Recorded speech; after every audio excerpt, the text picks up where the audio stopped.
Congrats sir. Thank you. You done very well, sir. Thank you very much. Congrats sir. Thank you. Well done sir. Thank you. Add చాలా బాగా వచ్చింది sir. మేమందరం హ్యాపీగా feel అవుతున్నాం sir. చాలా హ్యాపీగా ఉంది దివ్య. యాడ్ టైం ఫినిష్ అయింది. అమ్మని చూసి 2 రోజులు అయింది. రేపు ఎలాగో షూటింగ్ లేదుగా, ఇవాళ రేపు అమ్మతో టైం స్పెండ్ చేయొచ్చు. ఏమైంది దివ్య? దివ్య ఏమైంది? దివ్య దివ్య ఏమైంది దివ్య? అమ్మా అమ్మకేమైంది? అమ్మకేమైంది దివ్య? దివ్య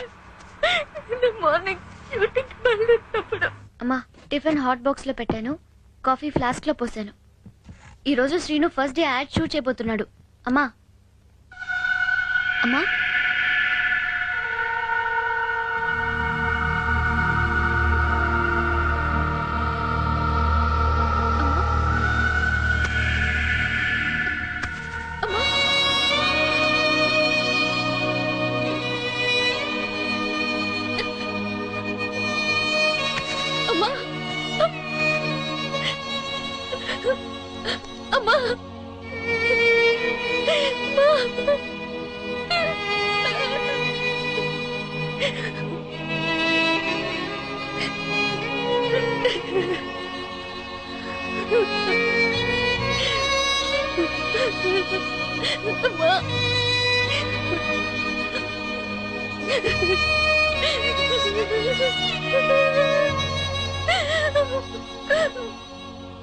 దివ్య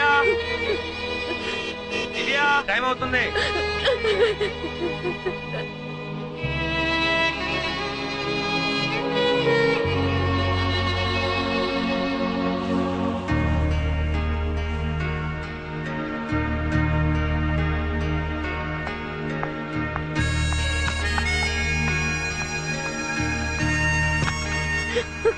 అమ్మ ఇంకెప్పుడు చూడలేదు శ్రీను. ఊరుకో దివ్య. దివ్య ఊరుకో దివ్య. ఊరుకో దివ్య.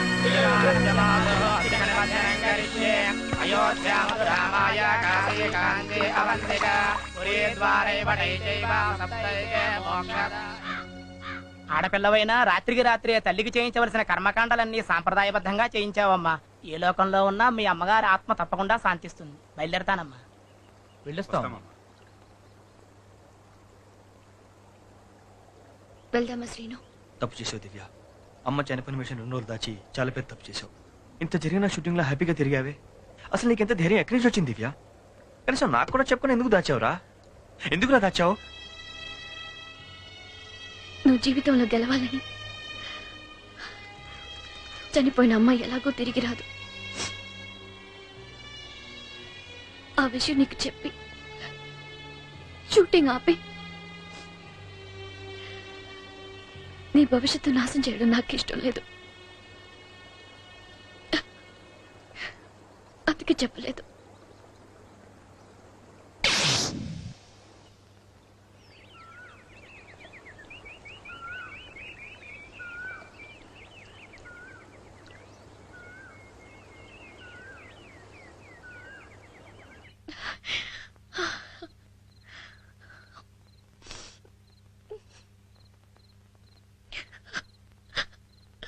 దివ్య జీవితం ఒక ప్రశ్నలా మిగిలిపోయింది.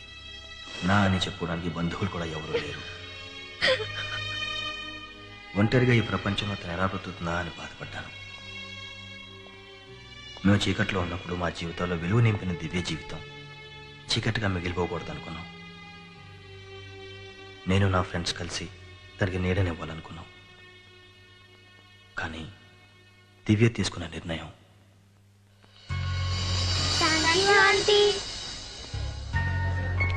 దివ్య ఏంటిది? అమ్మ లేని ఆ ఇంట్లో ఉండలేకపోయాను శ్రీను. అమ్మని లేనంత మాత్రానా నువ్వు అనాథ అయిపోయి అనుకున్నావా? నేను నీకు లేనా? నేను నీకేం కానా? నేను అనాథని అనే ఫీలింగ్తో ఇక్కడికి రాలేదు. మేము అనాథలం అనే ఫీలింగ్ వీళ్ళలో పోగొట్టాలని వచ్చాను. అయినా నా కష్ట సుఖాలు పాల్పంచుకునే నీలాంటి స్నేహితుడు ఉండగా నేను ఎలా అనాథనవుతాను చెప్పు? నువ్వు పరిచయం కాకముందు నా జీవితంలో ఏదో తెలియని లోటు ఉండేది. నీ పరిచయం దాన్ని పోగొట్టింది. ప్రేమ నా చేత కన్నీరు పెట్టిస్తే నీ స్నేహం ఆ కన్నీటిని తుడిచింది. ఇప్పుడు నా దృష్టిలో ప్రేమ కంటే స్నేహం ఎంతో విలువైనది శ్రీను. నిన్ను నీ స్నేహాన్ని నేను ఎప్పటికీ వదులుకోలేను. జీవితాంతం మన స్నేహం ఇలాగే ఉండాలి, సరేనా?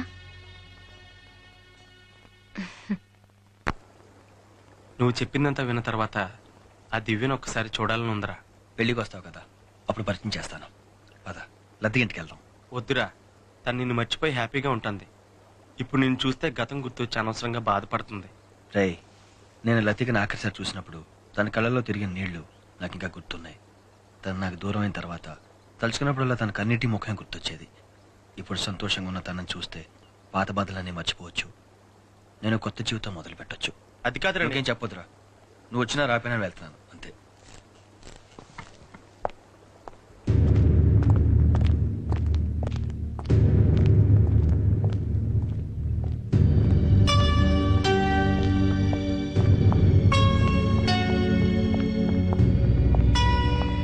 లతిక, లతిక, ఉండరా.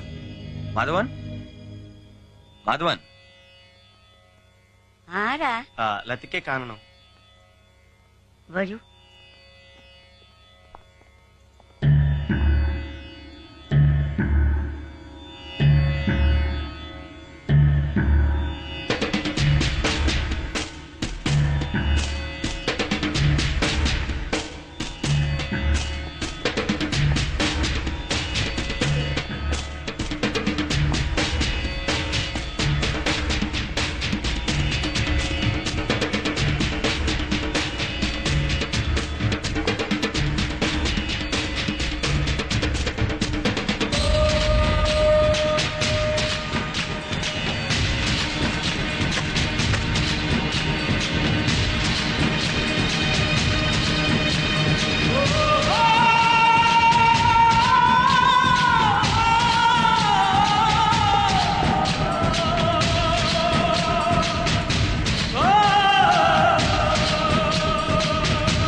నేను నిన్ను విజయవాడలో కలిసి వచ్చిన 6 నెలల తర్వాత ఇక్కడ జరిగే పడవల పందెంలో లతిక భర్త మాధవన్ చనిపోయాడురా.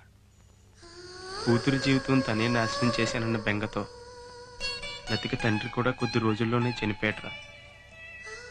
అందరినీ పోగొట్టుకుని తను ఒంటరిగా మిగిలిపోయింది. నీతో ఈ విషయం చెప్పొద్దని నాతో ఒట్టేయించుకుందరా. అందుకే నేను నీకు చెప్పలేదురా.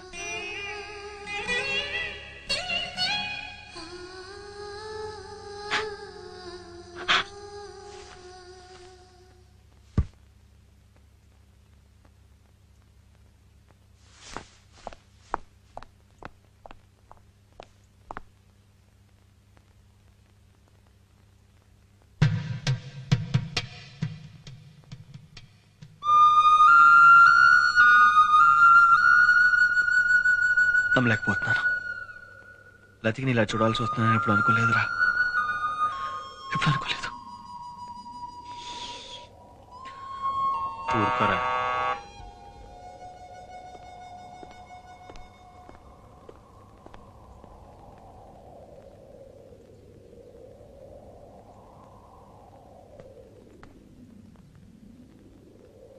రే, లతికొచ్చిందిరా.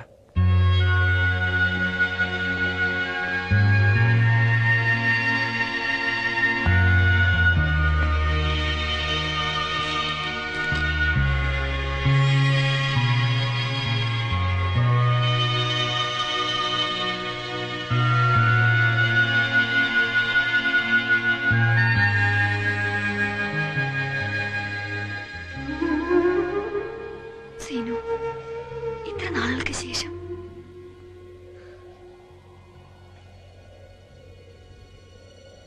ఇన్ని రోజుల తర్వాత నిన్ను చూసినందుకు అది నీ పెళ్లి శుభలేఖతో చూసినందుకు నాకు చాలా ఆనందంగా ఉంది.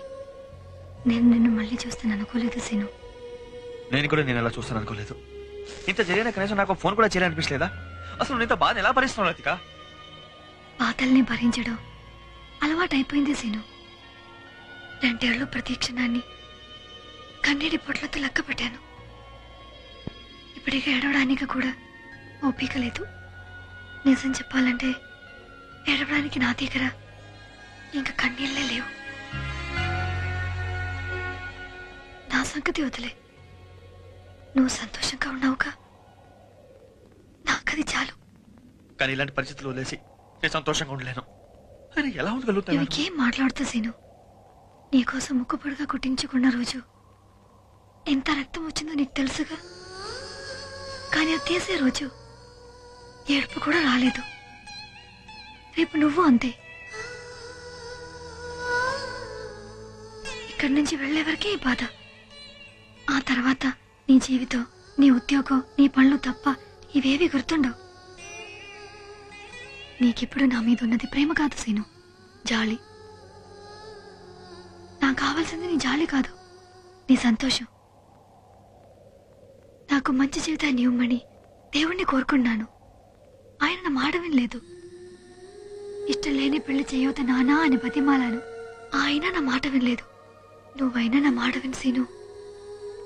కోరుకున్న వాడితో పెళ్లి జరగకపోతే ఎంత బాధగా ఉంటుందో నాకు తెలుసు. ఆ బాధ నీ కాబోయే భార్య అనుభవించకూడదు. ఎంత సంతోషంగా ఇక్కడికి వచ్చావో అంతే సంతోషంతో ఇక్కడి నుండి వెళ్ళు ప్లీజ్.